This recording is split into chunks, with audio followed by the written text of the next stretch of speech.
다 함께 읽도록 하겠습니다.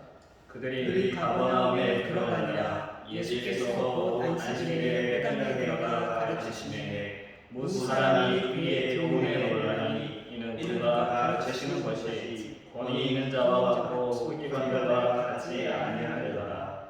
마침 그들의 회당에 더러운 귀신 들린 사람이 있어 소리질러 이르되 나사렛 예수여 우리가 당신과 무슨 상관이 있나이까?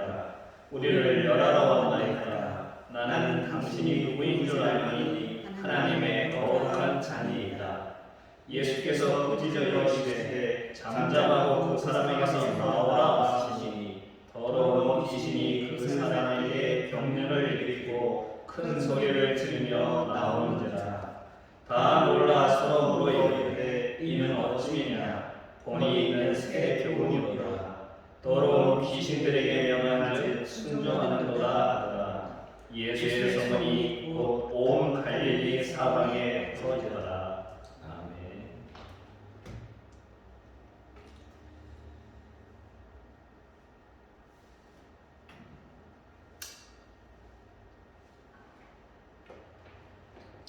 아멘. 전통이나 관습처럼 정치, 경제, 사회, 문화 등 이런 각 방면에서 그 시대를 살고 있는 사람들의 사고를 제한하거나 지배하는 이론적 틀이나 개념을 우리가 보통 패러다임이라고 부릅니다.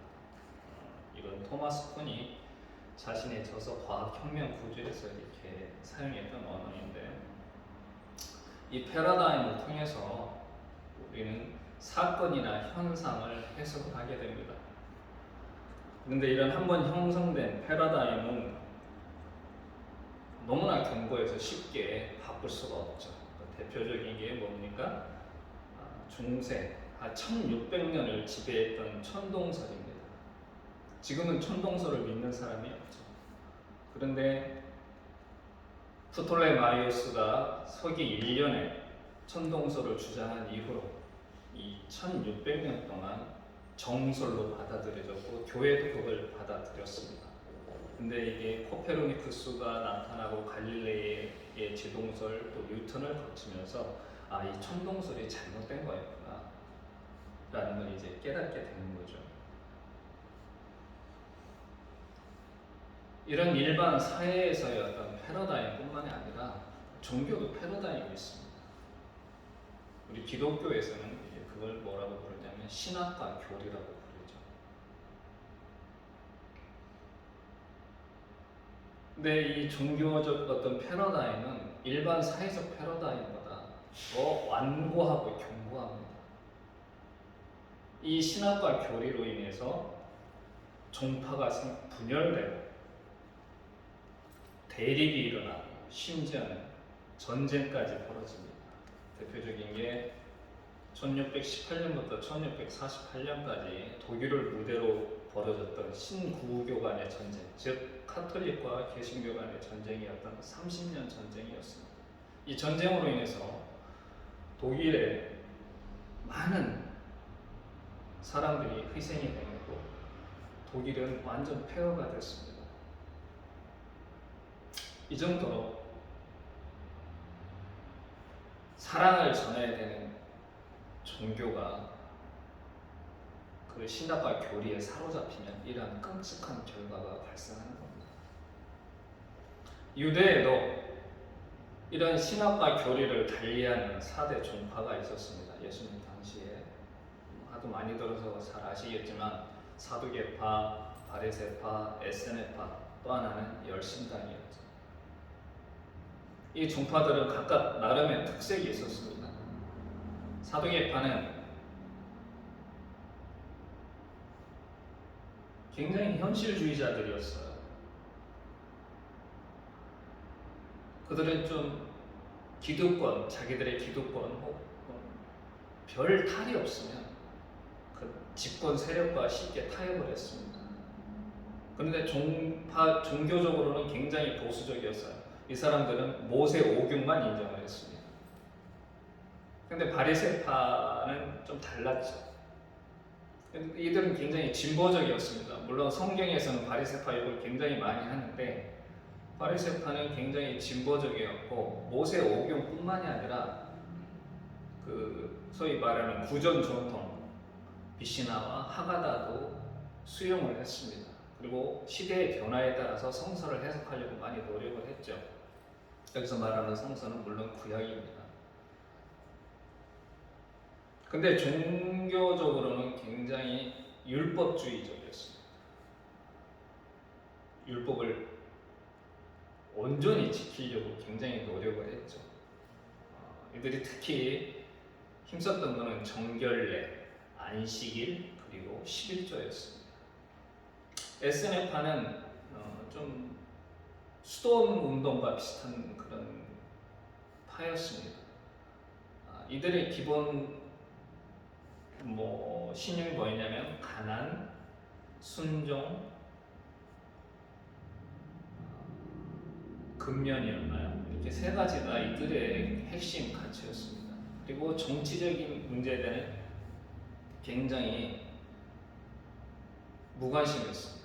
SNF파는 가난, 순결, 순종이었네요. 근데 열심당은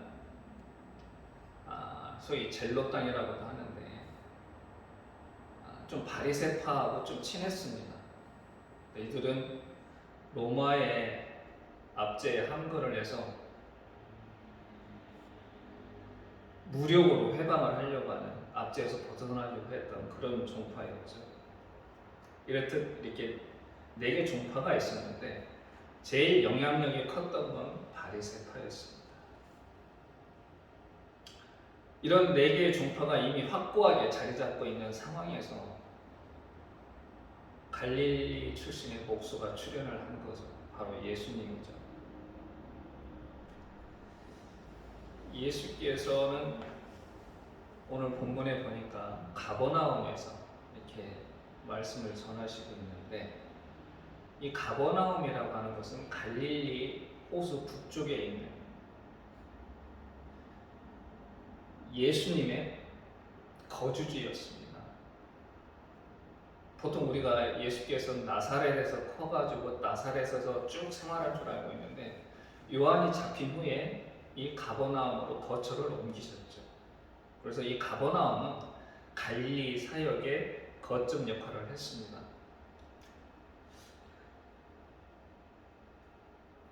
왜 예수께서 초기 사역을 갈릴리에서 하셨을까? 갈릴리는 굉장히 아픔과 그리고 고난의 땅, 이스라엘의 어떤 고난의 역사를 상징하는 그런 곳입니다. 갈릴리는 한 번도 하나님께서 이스라엘에게 약속의 땅으로 주어졌지만 거의 이스라엘 땅이 된 적이 거의 없습니다. 여호수아가 가나안 정벌을 끝난 후 완벽하게 끝내지는 않았지만 각 지파별로 할당을 하는데, 이 갈릴리 지역은 아셀, 납달리, 수불론, 이사갈, 이 4개의 지파가 이 갈릴리 지역을 분배받았습니다. 그런데 여기에 거주하고 있던 원주민들이 너무 강력해서 그들을 다 몰아내지 못하고 같이 함께 살게 되죠. 그리고 솔로몬은 성전을 건축하면서 또 이 갈릴리 지역에 있는 20개 성을 두로왕 히람한테 또 주기도 합니다. 아니, 약속으로 하나님께서 약속하신 땅인데 이 땅을 페니키아인들한테 그 두로왕 히람이 목재 같은 걸 제공하니까 그 보상으로 주게 되는 거죠. 이것도 어떻게 보면 하나님의 어떤 명을 거역하는 일이기도 한데, 어쨌든 갈릴리가 두로왕의 영토로 편입이 됩니다. 그리고 또 BC 733년 아시리아한테 이 땅이 병합된 이후에 6세기 동안 바벨론, 페르시아, 마게도니아, 이집트, 시리아한테 계속 연속해서 점령당하면서 이민족들이 들어오면서 혼합 인종이 되고 혼합 문화가 형성이 됩니다. 이러한 갈릴리를 향해서 뭐라고 불렸냐면 이방 땅 취급을 하면서 이방의 갈릴리라고 불렀습니다. 선지자 이사야가 그렇게 표현을 했죠. 이사야 9장에 보면 이방의 갈릴리여 이런 표현이 나옵니다. 신약 시대에 넘어오면 이 갈릴리를 또 뭐라고 칭하냐면 랍비들이 갈릴리야 너는 토라를 멸시한다 이렇게 얘기를 합니다. 율법을 안 지킨다는 거죠. 또 바리새인들은 암하레츠 즉 땅의 사람이라고 칭합니다. 이게 얼핏 보면 별 의미가 없는 말인 것 같은데 율법을 모르고 지키지 않는 사람들을 멸시하면서 불렀던 호칭이 바로 암하레츠 땅의 사람이라는 것입니다. 이 정도로 갈릴리는 인정받지 못하는 그런 지역이었죠.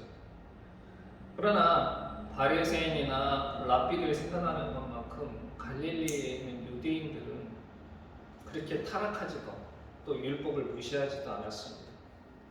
그들은 메시아도 아니고 다른 인간 왕도 아니고 오로지 하나님이 왕이 되어 다스리는 그런 세상을 열망을 합니다. 그래서 그 100년 동안 로마에 저항하면서 독립을 쟁취하려고 노력을 하죠. 그 유명한 열심당의 본고지, 열심당이 출현한 것도 바로 이 갈릴리죠. 그런데 오히려 우리 입장에서 보면 독립군 아닙니까? 그런데 이런 독립운동을 하는 이런 갈릴리 지역 이런 사람들을 오히려 도적대나 강도 취급을 했습니다. 이렇게 멸시받고 천대받는 갈릴리에서 왜 예수께서 사역을 시작하셨을까? 물론 예수 자신이 갈릴리 출신인 그런 이유도 있겠지만 성경은 크게 두 가지로 얘기를 합니다.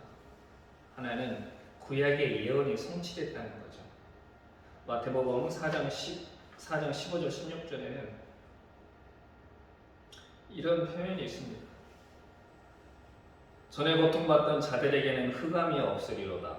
옛적에는 여호와께서 수볼론 땅과 납달리 땅이 멸시를 당하게 하셨더니 후에는 해변길과 요단 저쪽 이방의 갈릴리를 영화롭게 하십니다.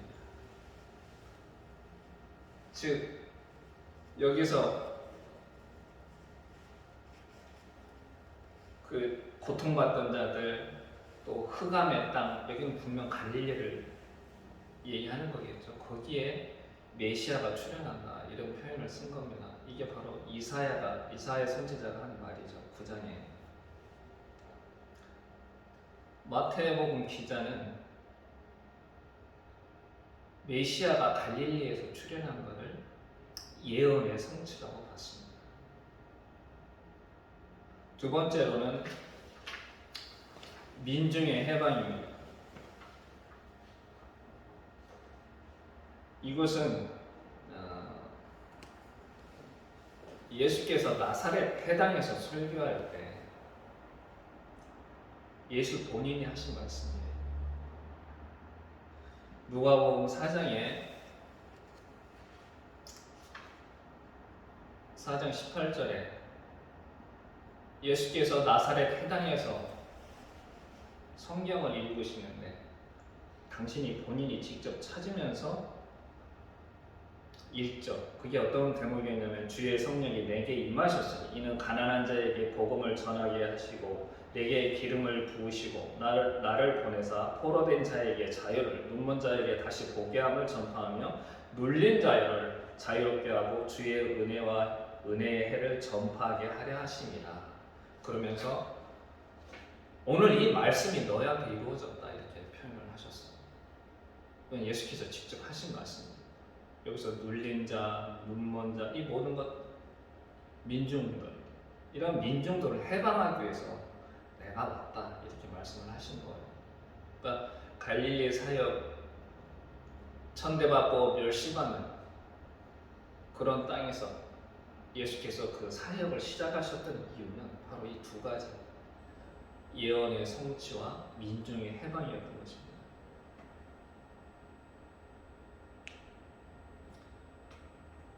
그렇지만 예수께서 갈릴리 사역을 한 이유가 이거지만 갈릴리 사역을 가능하게 했던 그런 배경이 있었겠죠.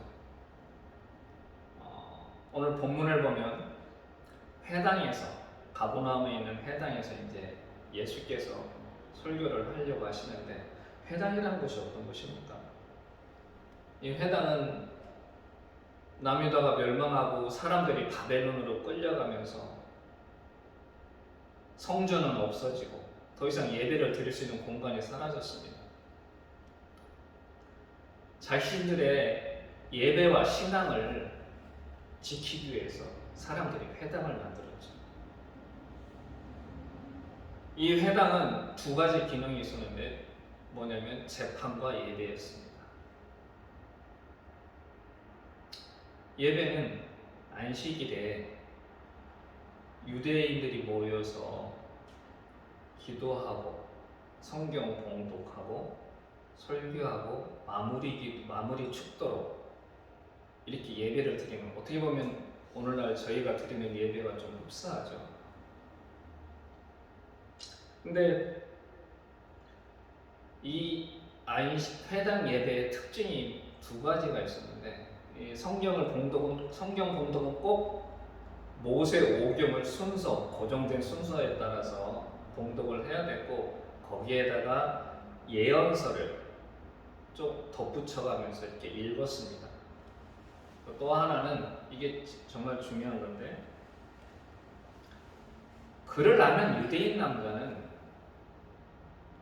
누구나 성경을 읽고 해석할 수 있었습니다. 이게 설교죠.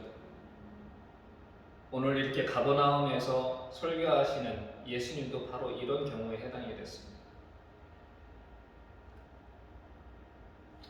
오늘날 설교는 교역자의 고유 고난이 되다시피 했습니다.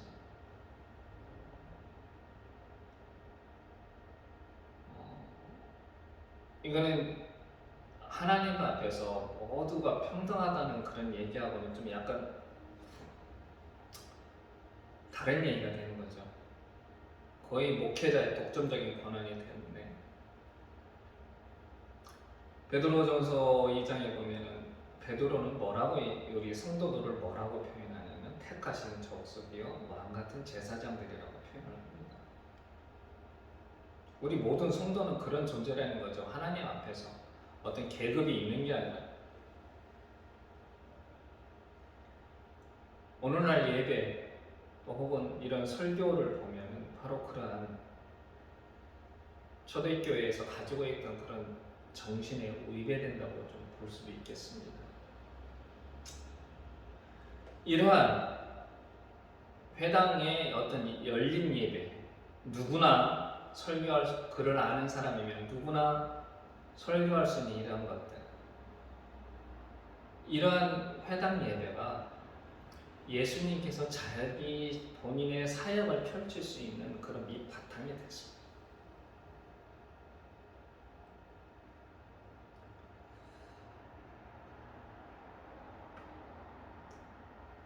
여기서 보면 이 회당 예배를 통해서 예수의 소문이 갈릴리에 퍼지는 거죠. 근데 가버나움에서 예수께서 설교를 하시는데 사람들이 놀랍니다.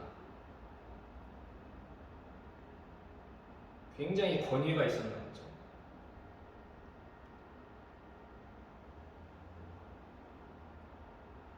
그러면서 비교를 합니다. 누구하고 다르다고요?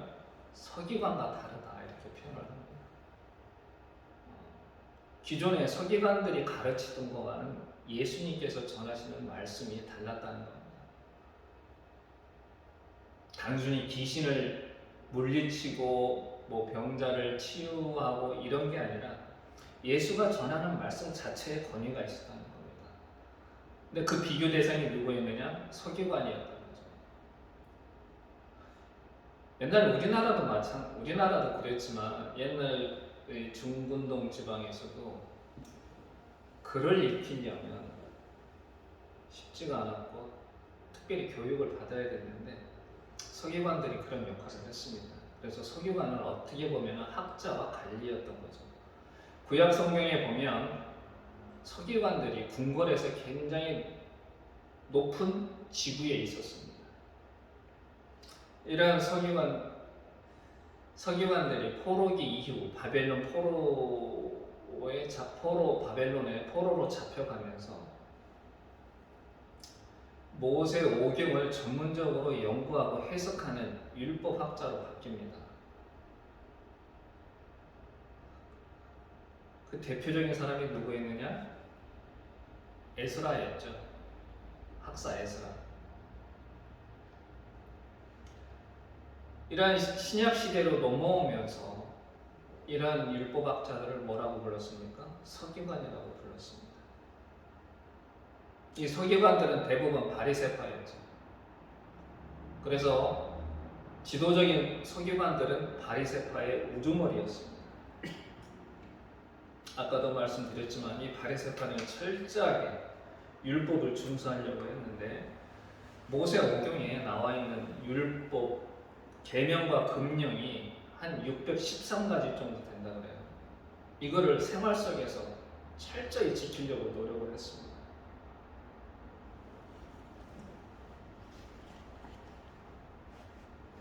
예수님의 가르침과 서기관과 달랐다라고 하는 포인트는 저는 서기관들의 가르침에는 인간을 사랑하고 배려하는 존중심이 없었습니다.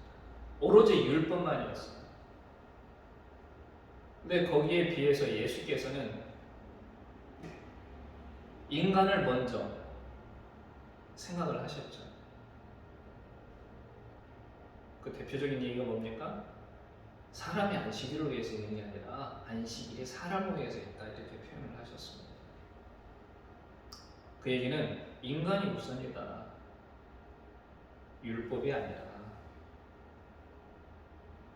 바로 이러한 부분에서 예수님의 가르침과 서기관들의 가르침이 달랐던 겁니다.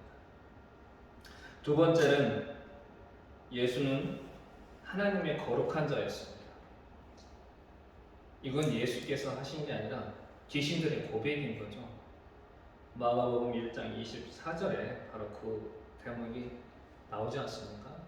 갑자기 회당에 귀신 들린 사람이 온 것도 굉장히 이상하지만 그 귀신 들린 사람이 예수를 보고 소리를 지르지 않습니까?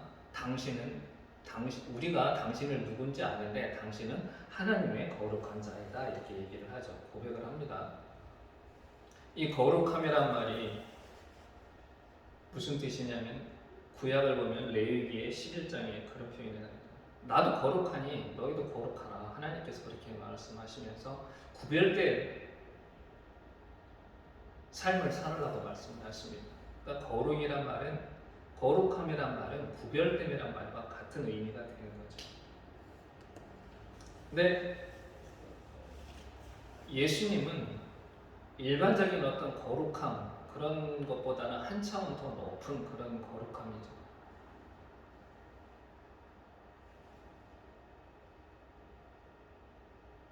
늘 예수께서는 하나님과 직통하셨습니다. 좀 이런 표현이 굉장히 좀 어색하긴 한데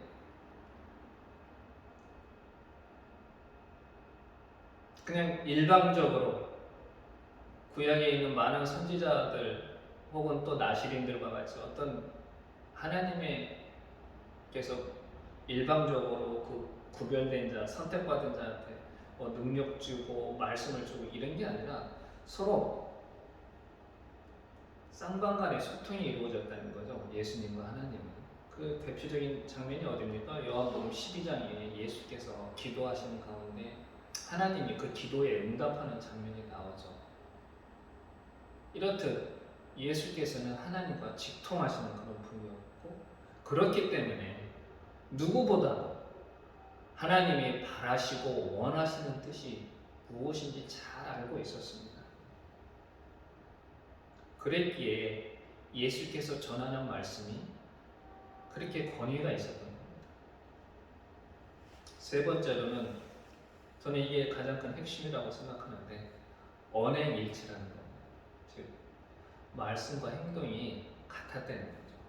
예수께서 공생애 동안 그게 1년인지 혹은 3년인지 중요하진 않습니다. 근데 예수께서 공생애 동안 계속해서 가르쳤던 게 뭐죠? 사랑하라는 거였어요. 근데 그 사랑하라는 걸 말만 하는 게 아니라 행동으로 실천을 하셨다는 거죠. 부모가 자녀에게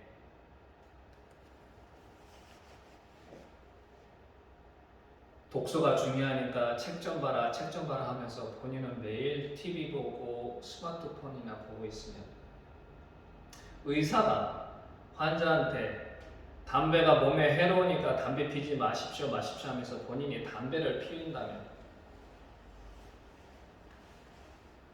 정치인들이 정의와 공정을 외치면서 본인들은 불의와 부정부패를 일삼는다면 과연 그 말에 권위가 서겠습니까? 언행이 불일치하면 권위가 절대 설 수가 없습니다. 그런데 예수께서는 본인이 가르침과 행동이 같았다는 거죠. 요한이 오게 갇힌 후 예수께 자신의 제자들을 보내면서 물어옵니다. 당신이 정말 우리가 기다리는 메시아입니까? 그랬더니 예수께서 그 요한의 제자들한테 뭐라고 말씀하시냐면, 맹인이 보며 못 걷는 사람이 걸으며 나병 환자가 깨끗함을 받으며 못 듣는 자가 들으며 죽은 자가 살아나며 가난한 자에게 복음이 전파된다고 일러라, 이렇게 말씀하셨죠. 여기에 나열한 사람들을 쭉 한번 보십시오. 맹인, 못 걷는 사람, 나병 환자, 못 듣는 자. 그 당시 유대인들은 병에 걸린 사람들을 죄인이라고 생각을 했어요.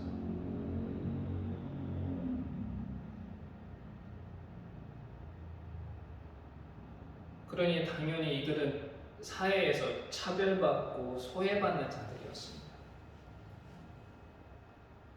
근데 예수께서는 바로 이런 자들과 함께 하시면서 당신이 사랑하라고, 이웃을 내 몸같이 사랑하라고 하는 그 말씀을 몸소 실천을 하신 겁니다.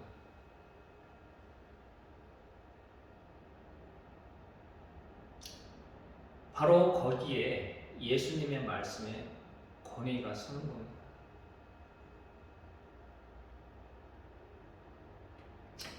권위의 핵심은 리더십과 전문성입니다. 이 리더십이 부족하고 전문성이 결여되면 권위는 세워질 수가 없습니다. 그래서 권위는 타인이 세우는 게 아니라 내 스스로가 세워야 됩니다. 예수의 말씀이 권위가 쓴 것은 바로 이러한 리더십과 전문성을 충족했기 때문입니다. 그렇다고 한다면 리더십의 요체는 뭘까요? 아까 말씀드렸던 언행일치입니다. 말과 행동이 같아야죠. 기독교인에게 그럼 전문성이란 뭘까요? 성서에 관한 지식입니다. 예수께서는 복음서를 쭉 보면 아시겠지만 성서에 대한 지식이 굉장히 해박했습니다.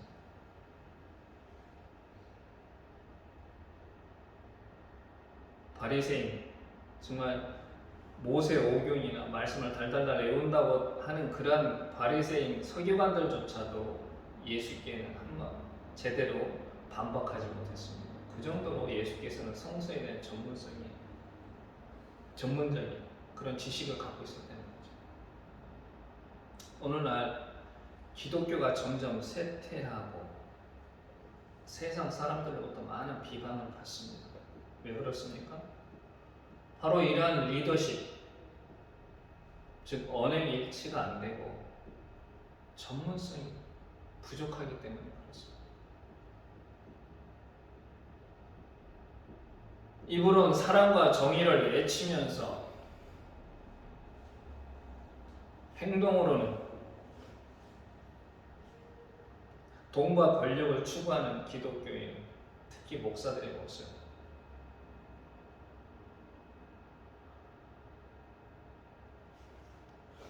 성서를 읽어야 함에도 불구하고 성서를 소홀히 하고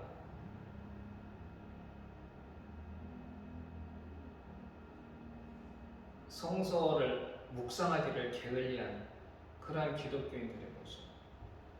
이러한 것들이 바로 기독교가 쇠퇴하고 비난받는 그런 이유가 되겠죠.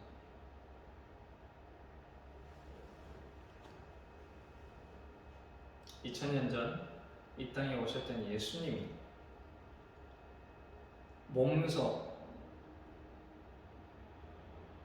말씀의 본을 보이셨던 것처럼 바로 그게 기본이 되는 건데, 오늘날 살고 있는 저희도 바로 2000년 전에 예수께서 행하셨던 그런 모습을 본을 삼아서 우리의 신앙생활을 영해 나간다면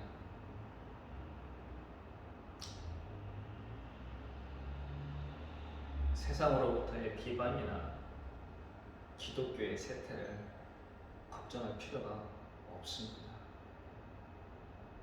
오늘 다시 한번 저와 여러분이 예수님을 다시 한번 생각하면서 다음에 이제 고난주일이 시작되는데 우리의 삶을 한번 내가 과연 기독교인으로서 리더십과 전문성을 갖추고 있는지 한번 돌아보는 시간이 되기를 바라겠습니다. 기도하겠습니다. 하나님 감사합니다. 오늘도 주님께서 저희에게 은혜를 베푸시사 예배하고 말씀을 나눌 수 있도록 은혜를 허락하시니 감사합니다. 오늘날 우리가 세상으로부터 욕을 손가락질을 당하고 점점 기독교가 쇠퇴하는 그 원인은 저희들이 말로만 하고 행동으로 옮기지 않는 언행 불일치의 삶을 사는 데 있다고 생각을 합니다. 저희를 긍휼히 여기시고 2000년 전에 예수님께서 행하셨던 것처럼 저희도 주님의 제자로서 부끄러움 없는 언행 일치의 삶을 살 수 있도록 주께서 인도하여 주시옵소서. 예수님의 이름으로 기도드립니다. 아멘.